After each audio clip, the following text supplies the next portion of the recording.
Just 1 minute, just 1 minute. Okay, sorry about that. Was just testing out some audio. But welcome.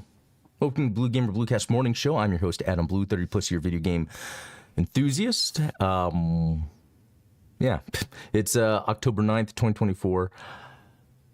I had a crazy last day. So I barely played any video games. It was, so, you know, I had work, and work's been busy lately. And then, like, as you know, I think yesterday my show was delayed about a little bit because, again, work has to come first for now.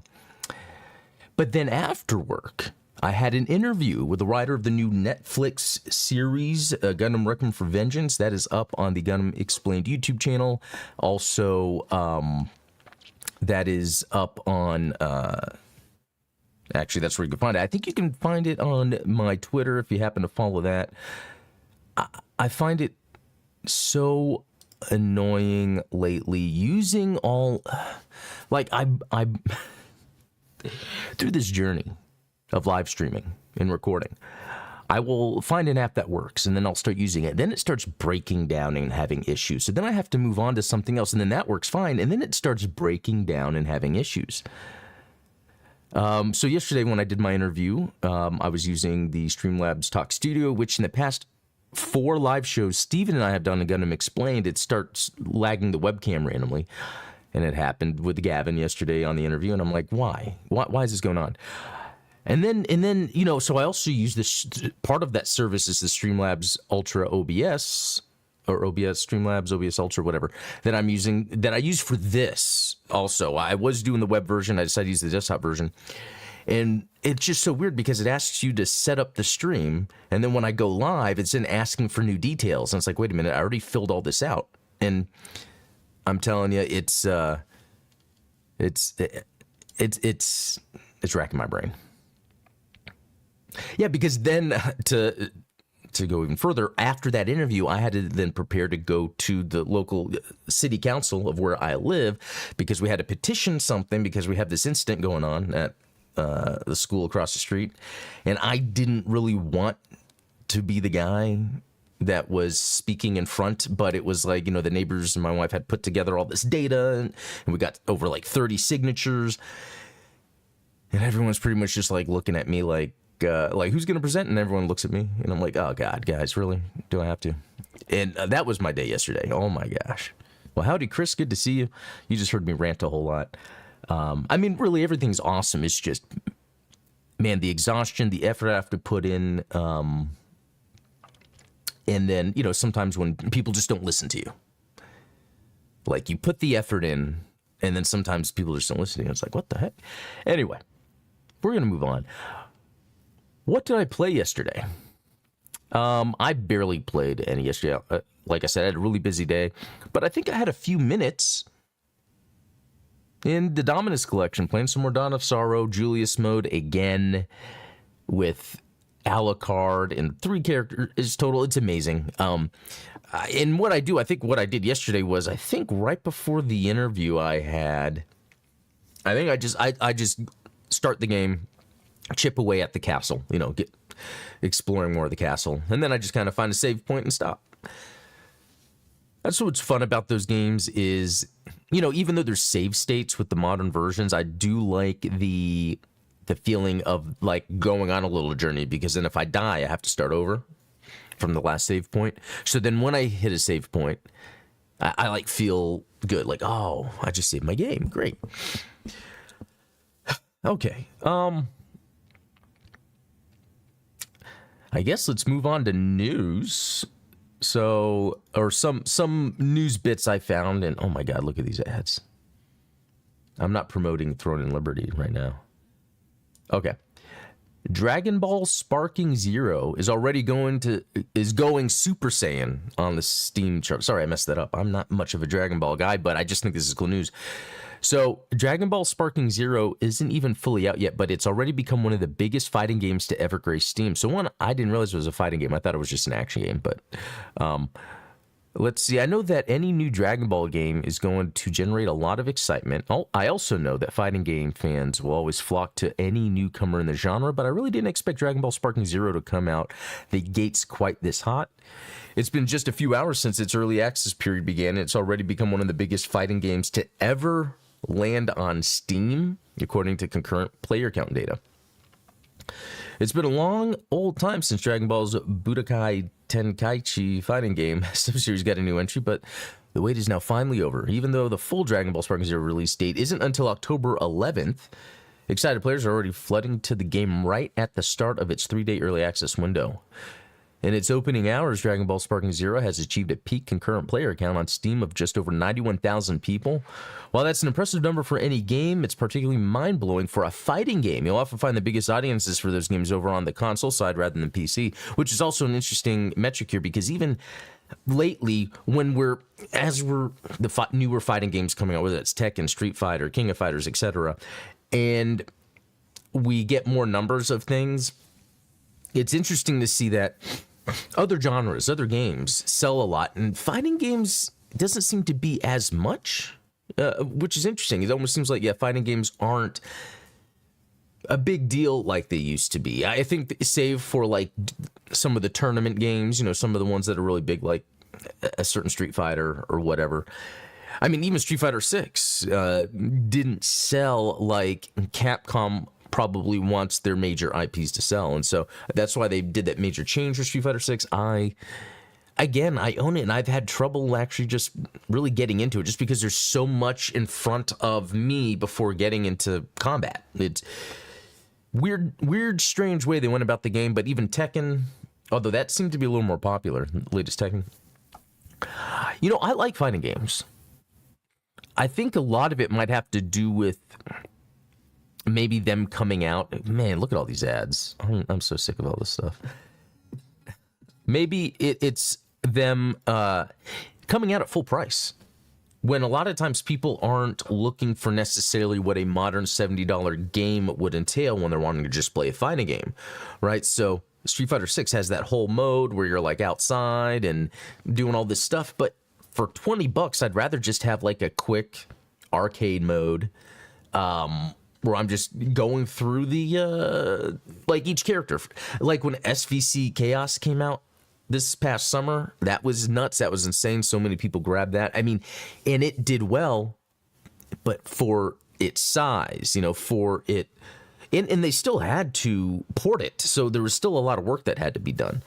But I think these fighting games are trying to be bloated to match the modern $70 game, So, I find that very interesting. So Chris saying it's more so an IP type of thing and has some grifting on it by some people using Toriyama's name. I know. Dragon Ball as an IP is popular anyway. So that's always helpful for when a game comes out and it's fighting game comes out and it's already like a successful IP, even outside like video games. But Street Fighter and Tekken they started in video games. It's just interesting that maybe as you see as the IP moves forward, I think sometimes developers continue to push sequels in context of people playing previous ones. Even if they're trying to change it up, they're still changing it up. But they are so. I guess what I'm trying to say is you get someone that's 10 that sees Street Fighter 6 for 70, they're not going to want to buy that as much. But let's say it came out for 15 or 20, and it still did some quality of life improvements in terms of catering to modern gamers. I think it would be a lot more successful. And I kind of look at Helldivers, because Helldivers had a previous game, Helldivers 2. Helldivers 1, the previous game, was more of a top-down isometric.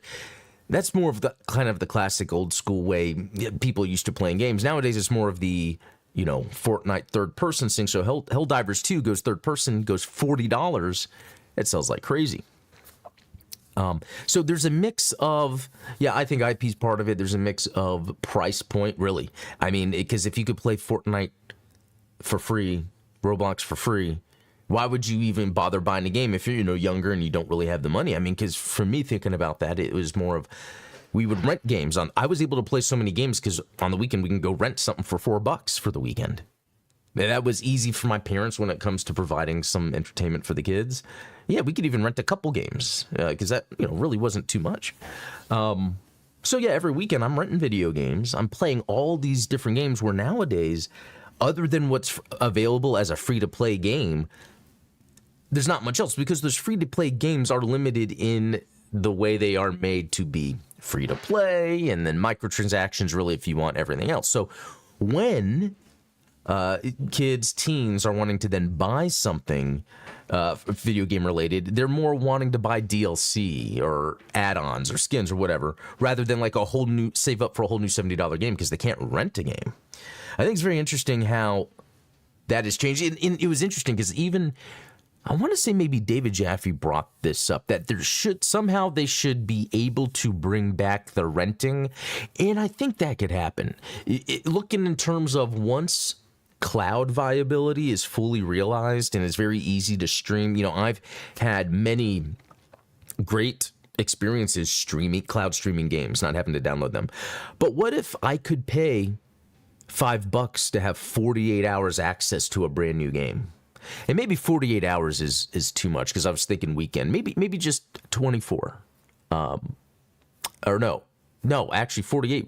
Okay, I was messing up my math here. Because I think a day is too short. And I'm just thinking when I was a kid and I would rent games, I think 2 days. 48 hours. Yeah, 48 hours for $5. The thing is nowadays, who knows how many people would actually go through and just try to beat it within that time frame. But it could be where I don't see that really happening with a lot of games. Like think Elden Ring. Let's see, that drops full price. It's not on Game Pass, but you could pay $5 to rent it for 2 days. Because, even I'm just trying to think of user behavior because a lot of these decisions are based on that. Even when I was younger and I would rent Sonic 2, normally, or whatever Sonic game, I think I would beat it in the weekend. Now I'm looking back but then I would rent it again. That's the thing. I'd beat it. I'd be thinking about it because I'd have to take it back, and then I would rent it again. Yeah, I think there was one of the, and it might have been Sonic 2, where I would just rent it every weekend or every other weekend or whatever. And then if I didn't want that weekend and rent something else, then I can go back. So, yeah, I think I think there's opportunity there because these franchises are just dying, and then they're having to focus on live service again. That's kind of the issue we're in right now. And this is actually another interesting issue. So damning Roblox report claims company inflates player numbers to investors by as much as 42%. Now let's go through this and I'll have my take on that. So Roblox has responded at length to yesterday's report by Hindenburg Research that alleges the platform has not been transparent with shareholders over its user activity metrics, and that there are continued further examples of the platform being used for adult activity around minors. Okay, that's pretty creepy. I didn't know about that. In a statement, Roblox said it rejects the report and pointed to previously released details of its efforts to try and combat inappropriate content. Okay, that's one thing. I'm curious about daily active users being inflated by secondary accounts and bots. Roblox said it has previously communicated that its daily active user totals were not a measure of unique individuals accessing Roblox, and has previously acknowledged that fraud and unauthorized access to our platform may contribute from time to time to an overstatement of daily active users. So they're pretty much admitting it. A new report has alleged that Roblox misleads investors by falsely reporting player numbers. It kind of reminds me of the whole thing with YouTube too, where like at the end of the day, subscribers don't really matter. And I've kind of been realizing that lately with seeing some video content just take off and monetarily take off, but not necessarily the count of subscribers. Like I'll notice the subscriber count doesn't necessarily jump, but views do. And I think that's kind of what's going on here because, a lot of the subscribers that could be subscribing are bots or they, don't really care. And so for like Roblox, it's kind of the same thing because it could be where someone might like my son, for instance, has a secondary Roblox account, and so that still limits how much you can monetize that person, because that doesn't mean they have double the income, so that is something that I find very interesting to take into account. And I wouldn't be surprised that that's the case. I found very interesting, because I think the numbers would then say that Roblox is more popular than Fortnite, which I still wouldn't doubt that. But anyway, another reason I want to bring this up is just because of what's been going on with the gaming industry right now. Less interesting news, but more like these companies are trying to figure out what to do next.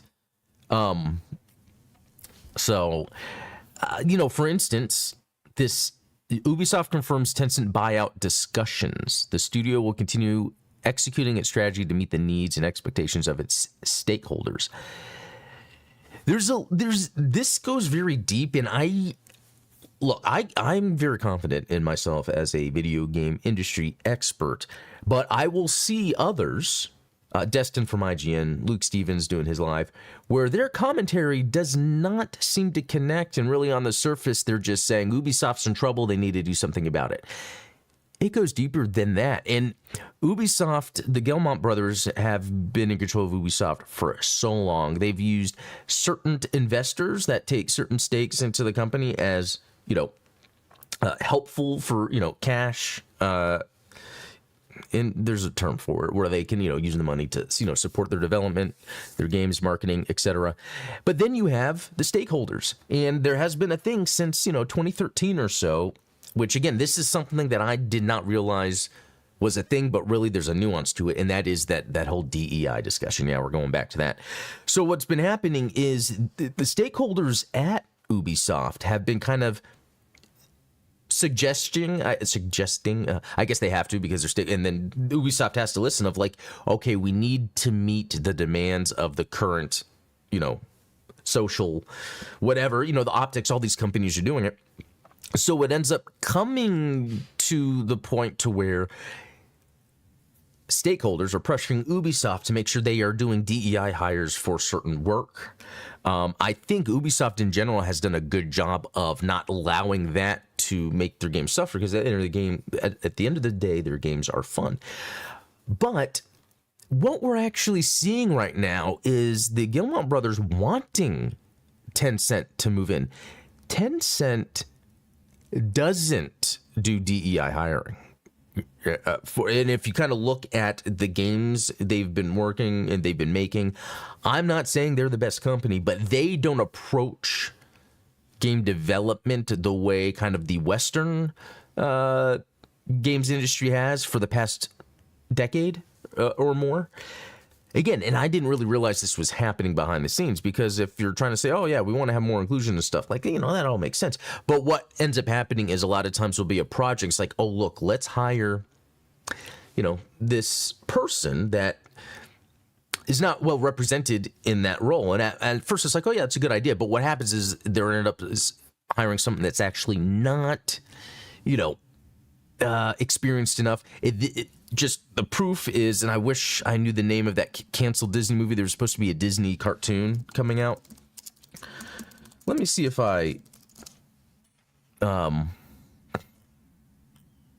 could find it. Anyway,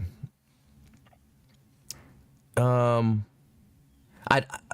have to find, and I might even do a video about it later, because in this I found fascinating, and it further supported all the stuff that was happening. Disney was supposed to have a completely different animated cartoon come out this year, and not Moana 2. The person in charge of it was a very inexperienced person that hadn't been doing that stuff much, but the idea was, okay, this type of person would fit our DEI initiative. Let's move him in to make this project. But the project was just not getting off the ground. There was all these issues. They ended up firing this person and canceling the project. So that's like an example. And just look at Concord, how that was just completely removed off the face of the earth. And so it's like, it's not what DEI represents that's the issue. It is It's who they're choosing to hiring projects with good intentions that ends up turning out bad. Those good intentions also become the optics for the company.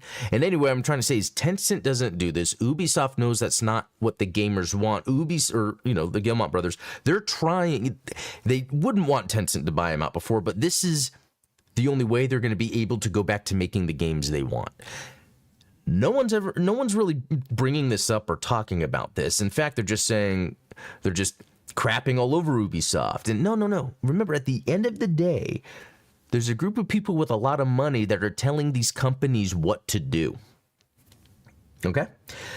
And unless you hear otherwise, that's why there's a rift between the Guillemot family and, like, Ubisoft. Like, people are like, why? It's because they know these things don't work. And that's what is kind of this downfall. And I don't know if you guys heard the rumor where the Guillemot family was purposely trying to devalue Ubisoft. They're trying to fight back because the stakeholders are saying, do this. They're like, that's not a good idea. And they're like, well, hey, we're paying you. You got to do it. We want this return. They do it. Ubisoft's not doing too well. And they then double down on what's not doing too well in terms of optics. So this is a very nuanced and interesting thing that is going on in the games industry right now. That's why I think it's really cool that we have all these different cultures making video games, because it allows us to have this lens to see what really works, what doesn't, what are agenda-driven sort of initiatives and what are more gamer-driven initiatives. Very eye-opening. But yeah. So between the Roblox thing, like trying to show investors, at the end of the day, the investors, the shareholders, stakeholders, all that stuff is absolute nonsense, because at the end of the day, they're just trying to make money. And it's like, oh yeah, business are trying to make money, but it's like, no. Our business is trying to serve a product. Sure, you want to make money from that, but at the end of the day, if the goal is to make money and not to serve the product, then you're going to miss serving the product. And I mean, just look at any company with that practice.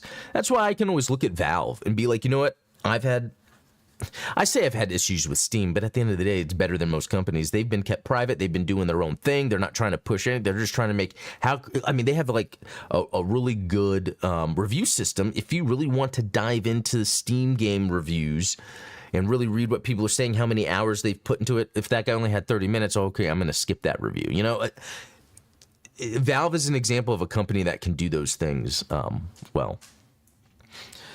Chris is saying, in reality, Concord on bad design was a bad move, while timing was more so the issue. Timing and design also hit Foam Stars and the first Descendant. Yeah, could be timing, but also it's just like, this is a Sony property. Helldivers 2 came out of nowhere. Couldn't really, there was a lot that went wrong with Concord, and maybe timing could be part of it, but Sony was not pushing the game. They knew it was going to fail. They weren't confident in the optics, and they weren't pushing it. They just weren't. That's the other weird thing about it, is Helldivers 2 was like front page, PSN, like there was all these things before Helldivers 2 came out where they were like showing all this stuff. And with Concord, I'm like, what am I getting into? How come we don't know about it? Or, so much craziness. Yeah, so it's like the optics led to them canceling it. They could have just still released the game and made some money off of it. But again, why would they remove the game? Because it's the optics. And what's rooted in DEI is optics. The point of DEI is to optically kind of spread awareness to inclusivity, which again is a good idea. Just not if that is the goal of a game. Yet all this stuff is very interesting. These companies, but as I'm getting into my age, as I'm working with other adults in other areas, I understand that there are just adults sometimes that are in these positions of power that really don't understand things. And it's like, as a kid, when you're younger, you don't think, oh, adults don't know what they're doing. Adults always know what they're doing. But no, as I've gotten deeper into different systems, whether that's the video game industry, consulting, just even in a family, like you could just see where sometimes adults, and any adult, even myself, can make a bad decision. So, yeah. And then here's another one. There were so many meetings. That's another thing. Meeting gore, where you're just meeting, and you're never actually getting done. Former Bethesda developer explains why he quit during Starfield and started a solo project. I enjoyed it a lot less as the studio grew and grew, says the Axis Unseen's Nate Perkypile. Very familiar last name. Who'd worked at Bethesda for 14 years. Yeah, see, 14 years. Because there was a time where Bethesda knew what they were doing. And that could have been 14 years ago. Yeah, because we had, 2011 was Skyrim. You know, they had their games before that. And, you know, that's the other thing. Like, as much as I don't care about, well, I should reword it this way. There's people out there that have fun with Starfield, and that's actually pretty cool. But for what came, so the final product is not cohesive with the money spent on it, the amount of people, the delays, et cetera, et cetera, et cetera. You could look at a super mechanically driven open world game like Pal World, and that was a limited team that put that together. You know, it's all that stuff. Let's see what else. I know a lot of people have thoughts on Starfield and how it is probably too big, should have been smaller, Prigpal said. I agree with a lot of that, and while I enjoyed working at Bethesda a lot when we were about 65 to 110 people on Fallout 3 and Skyrim, I enjoyed it a lot less as it grew and grew, yeah, because it's, again, with these bigger companies, all this stuff is just, 4 different companies involved. Yeah, you can look at Larian, too, like, there's so many examples of games coming out being successful with completely different budgets. Like, it's, again, it goes back to that adult thing I was talking about. Once you become an adult, you realize anyone could make a mistake, I guess. Let's look at some news. Hopefully there's some positive stuff. I feel like but that's all the news. That's what's interesting. Like, the news is like, what's going on with the industry? This, that, and the other. House of Golf 2 coming to Switch. That looks fun. That actually looks like a lot of fun. I've never heard of this. And it's on Steam. It's $30. It came out in August. And being that it's 2, I'm assuming there was a 1. Okay, I don't need to be doing this right now. Wow. And it's half off. Okay. That looks fun, especially if it's multiplayer. It's got like a spooky month going on. I might have to come back to that. Famitsu review scores. That's always fun. Let's see what's going on here. Oh, is it only 2? Okay. Last time I saw you, never heard of it. Sky Oceans. Sort of heard of that, but lower than I thought it would be, so, okay. Oh, a narrative adventure video game. Okay, not my thing, but okay, I guess not too much going on there. That's all right. Let's see. Yeah, we've read about that. Oh, a studio. But, you know, it's funny when you hear big name alumni form studio, it's like, well, now we're learning there's like thousands of people that work for these different companies. So it's not like it could be key people, but unless they say their names, you know, that it's a cool way to, I guess, market it in one way, but no, that's funny. I need to get on Silent Hill 2. Ubisoft store sharing data with Meta. I mean, that's Facebook. That's not too big of a deal nowadays. This is cool. Universal and Sega are making a Shinobi movie. Sam Hargrave. I did see this yesterday for a second. Extraction 2, Extraction 3. Okay. I want to say I saw Extraction. That wasn't bad, but I didn't bother with Extraction 2. Maybe I need to. Atomic Blonde. That looked neat. Oh, and he's a stunt coordinator, so that actually is awesome. If they're going to use a stunt coordinator to direct a ninja-based movie, that's actually pretty cool. All right. I just heard a little chime. I think that is time that I get off. So, this episode, I was like kind of ragging on shareholders, what the industry's doing and all that. I mean, I guess that's kind of how it goes, and I don't really need to focus on that. But what's interesting is that when that just kind of becomes the news, there's not really much else. I'm going to try to do it where I plan, like, if it's just going to be things to complain about, I might have a game lined up to play. Now that I have this streaming set up a little better for that, I think the next step is making it where the title is the title I want and not change when I go live. Oh my God, all that stuff. Anyway, thanks for tuning in. This was a lot of fun. Until next time, be cool.